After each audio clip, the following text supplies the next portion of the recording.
مٹیاری سے ہمارے نمائندے ایم شریف ویگو کی رپورٹ کے مطابق کبیر تھانے کی حدود میں معمولی بات پر جھگڑا، فائرنگ سے 2 افراد زخمی، قومی شاہراہ پر احتجاج، ٹریفک جام۔ مٹیاری کبیر تھانے کی حدود میں بچوں کی معمولی بات پر ملاح اور چوہان برادری کے درمیان جھگڑا شدت اختیار کر گیا، جس کے دوران فائرنگ کا تبادلہ ہوا۔ نتیجے میں 2 افراد شدید زخمی ہو گئے۔ جھگڑے کے بعد کشیدگی بڑھ گئی اور زخمی افراد کو فوری طور پر طبی امداد کے لیے ہسپتال منتقل کر دیا گیا۔ واقعے کے خلاف ملاح برادری کے افراد نے قومی شاہراہ پر احتجاج کیا اور سڑک کو بند کر دیا، جس کے باعث پنجاب سے کراچی جانے والی ٹریفک مکمل طور پر جام ہو گئی۔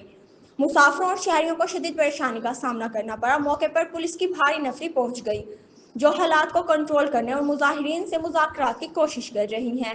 شہریوں نے مطالبہ کیا ہے کہ واقعے کے ذمہ داروں کو فوری گرفتار کر کے قانون کے مطابق کارروائی کی جائے تاکہ آئندہ ایسے واقعات سے بچا جا سکے۔